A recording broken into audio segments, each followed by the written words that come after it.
আজি এই ভিডিঅ'টোৰ জৰিয়তে মই এইটোৱে ক'ব খুজিছোঁ যে আমাৰ বৰপেটা এজমা নিৰাময় কেন্দ্ৰত এটা দীঘলীয়া সময়ৰ পৰা আমি চিকিৎসা আগবঢ়াই আছোঁ। এজমা নিৰাময় কেন্দ্ৰ বুলি এজমাৰ ওপৰত চিকিৎসা দি আছিলোঁ। গুৱাহাটীৰ পৰা আশ্ৰাফুল হুছেইন আমাৰ মাজত আহিছে, চিকিৎসা লৈছিল। এই আশ্ৰাফুল হুছেইন আমাৰ তাতে চিকিৎসা লৈ আছিল আৰু চিকিৎসা লৈ তেওঁ আমাৰ ইয়াতে ভাল পাইছোঁ বুলি আমাক আজি ইয়াৰ পৰা বিদায় লৈ আমাৰ পৰা যাব ওলাইছে আৰু আমাৰ চিকিৎসা কৰি তেওঁ শান্তি পোৱা বুলি তাৰ এটা প্ৰমাণ চিন দিব ওলাইছে। ঠিক আছে, আশ্ৰাফুলে আমাৰ কাৰণে এখন গামোচা আনিছে। ধন্যবাদ থাকিল আশ্ৰাফুলৰ কাৰণে।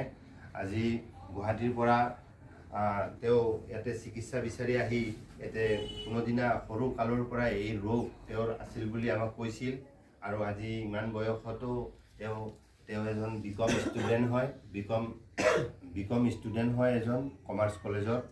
যে কথা হৈছে তেওঁ আজি আমাৰ পৰা যাব ওলাইছে, ভাল পাইছোঁ বুলি কৈ এই চিন দিছে, গামোচা দিছে, সুন্দৰ গামোচা। আজি আশ্ৰাফুল হুছেইনে ক'ব তেওঁৰ সৰু কালৰ পৰা কি কষ্ট পাইছিল। আশ্ৰাফুলৰ পৰিচয়টো দিয়া। মই আশ্ৰাফুল হুছেইন। মই বেমাৰটো সৰুৰ পৰা ভুগি আছিলোঁ। বহুত চিকিৎসা কৰিছোঁ, সেনেকুৱা ভালকৈ আৰাম পোৱা নাই, বেমাৰটো শেষ হৈ যোৱা নাই। ইয়াতে অহাৰ পিছত অলমষ্ট মই ভালে পাইছোঁ যেন লাগিছে মোৰ সেনেকুৱা। এতিয়া তেওঁ কোনো মেডিচিন ব্যৱহাৰ নকৰা হৈছে আমাৰ চিকিৎসা ল'বৰ পৰা, আৰু আমিও কোনো মেডিচিন দিয়া নাছিলোঁ। গতিকে তেওঁ ক'ব খুজিছে কোনো মেডিচিন অবিহনে মই এতিয়া সুন্দৰকৈ চলিব পাৰিছোঁ, সুন্দৰকৈ খাব পাৰিছোঁ। তাকে কৈছে যে এতিয়া মোৰ একো অসুবিধা নালাগে। গতিকে আশ্ৰাফুলে এতিয়া নৰ্মেল লাইফ এটা পাইছে। তাৰে কাৰণে আজি তেওঁ এই সৰু কালৰ কষ্ট দূৰ হোৱা বুলি আজি আমাৰ মাজত চিকিৎসা লৈ যাব ওলাইছে। সেইকাৰণে এই গামোচাৰে আমাক সন্মান দিছে, আমিও তেওঁক ধন্যবাদ দিছোঁ আৰু আশীৰ্বাদ কৰিছোঁ।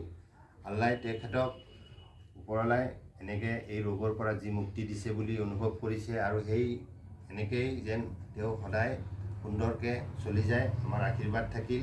আৰু সুন্দৰ তেওঁৰ পঢ়া জীৱন আৰু যি কৰ্ম জীৱন আগত আছে, আশা আছে, তাকে যেন মনৰ আশা পূৰণ হয়।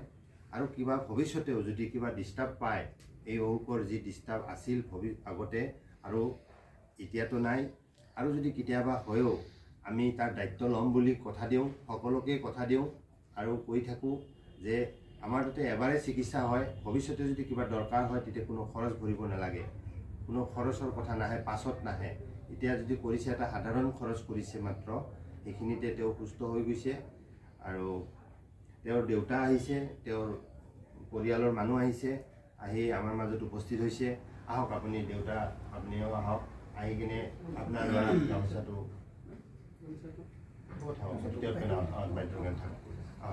এইটো গুৱাহাটীৰ পৰা আহি উপস্থিত হৈছে। আমাৰ ইয়াতে কটাবাৰীৰ পৰা আহিছে তেওঁ গুৱাহাটীত। এতিয়া আজি ল'ৰাক লৈ যাব, এই চিকিৎসাৰ দিন শেষ হৈছে। গতিকে তেওঁ ক'ব ল'ৰাৰ কষ্ট ডক্টৰে কৈছিল কোনোদিনা ভাল নাপাব, এতিয়া আমাৰ ইয়াত ভাল পাইছে। আপুনি কওক। আসসালামু আলাইকুম।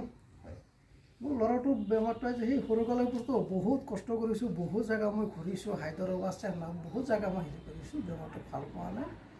যিয়ে নহওক এই ছাৰৰ হেৰিটো পাই কিনে আহিলোঁ, ছাৰৰ যাতে 1.5 মাহমান ৰাখিলোঁ, বেমাৰটো বৰ্তমান সুস্থ। মোৰ মনটো ভাল লাগিছে। ভাল লাগিছে, ধন্যবাদ আপোনাকো আমাৰ ফালৰ পৰা ধন্যবাদ থাকিল।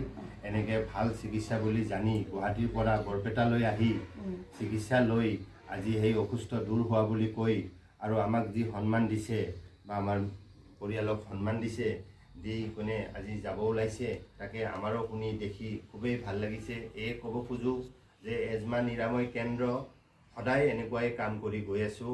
আৰু কোনোবা যদি এনেকুৱা ৰোগত ৰোগী হৈ আছে, আমি কওঁ যে আমি তাৰ দায়িত্ব লওঁ, আমি 1 টকাৰ বস্তু কিবা বিক্ৰী নকৰোঁ। আমাৰ ইয়াত কোনো ঔষধ নচলে, ঔষধ নাথাকে।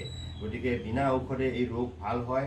আৰু সৰু বাচ্ছাৰ পৰা বয়সস্থ মানুহলৈকে 7 বছৰ 6 বছৰ বয়সৰ পৰা 80 বছৰ বয়সলৈকে আমি এই ৰোগ ভাল কৰিব পাৰিছোঁ। আৰু আমাৰ হাতত এনেকুৱা এভিডেঞ্চ ভৰ্তি হৈ গৈছে। সকলোৱে ইবিধ সিবিধ নানান ধৰণৰ বস্তুৰে আমাক সন্মান যাচি যাৱাৰ সময়ত মাত দি গৈ থকা আমি সদায় লক্ষ্য কৰিছোঁ, দেখি আহিছোঁ।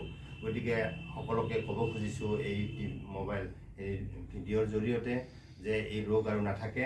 আমাৰ চিকিৎসা যদি কোনোবাই আপুনি কি ক'ব আমাৰ চিকিৎসা কি ক'ব ভাল নে কি ক'ব নাই নিশ্চয় ভাল পাইছোঁ ভাল মোৰ পাইছে। ল'ৰা ভাল পাইছে মানে ভালে আৰু ভাল লাগিছে তেওঁ খুব শান্তি পাইছে একমাত্ৰ ল'ৰা ইমান মোৰ এটাই সৰু ল'ৰা। কালৰ পৰা এই ৰোগত যি কষ্ট পাই আছিল দুখ পাইছিল কষ্ট পাইছিল অশান্তি পাইছিল আজি সেই অশান্তি দুখ কষ্ট দূৰ হোৱা বুলি অনুভৱ কৰি লৈছে আৰু তাৰে কাৰণে আজি এইখিনি আমাৰ মাজত উপস্থিত হৈছে এনেকুৱা এটা কৰিছে আমিও অশেষ ধন্যবাদ দিছোঁ আপোনালোকে ইমান দূৰৰ পৰা আহি চিকিৎসা লৈ ভাল হোৱা বুলি কোৱাৰ কাৰণে আৰু আনকো ক'ব এই চিকিৎসা যে ভাল সদায় ডক্টৰে কৈছে এই ৰোগটো ভাল নাপাব সদায় কৈছে যি চিকিৎসা বিভাগত তেওঁলোকে চিকিৎসা লৈছে তাত কৈছে যে এই ৰোগটো ভাল নাপাব কাহ হাঁচি এই অসুবিধা ডিষ্টাৰ্ব উশাহৰ প্ৰব্লেম ভাগৰ আদি থাকি যাব কিন্তু আমাৰ ইয়াত কৈছিলোঁ যে নাথাকে ৩৬ ঘণ্টা চিকিৎসা ল'ব লাগে এনেকৈ সপ্তাহত ৩ দিন আহিলেও হ'ব আৰু ৰেগুলাৰ ৩৬ দিন যদি আহি চিকিৎসা কোনোবাই লয় তেতিয়াও ভাল পাব বুলি আমি সদায়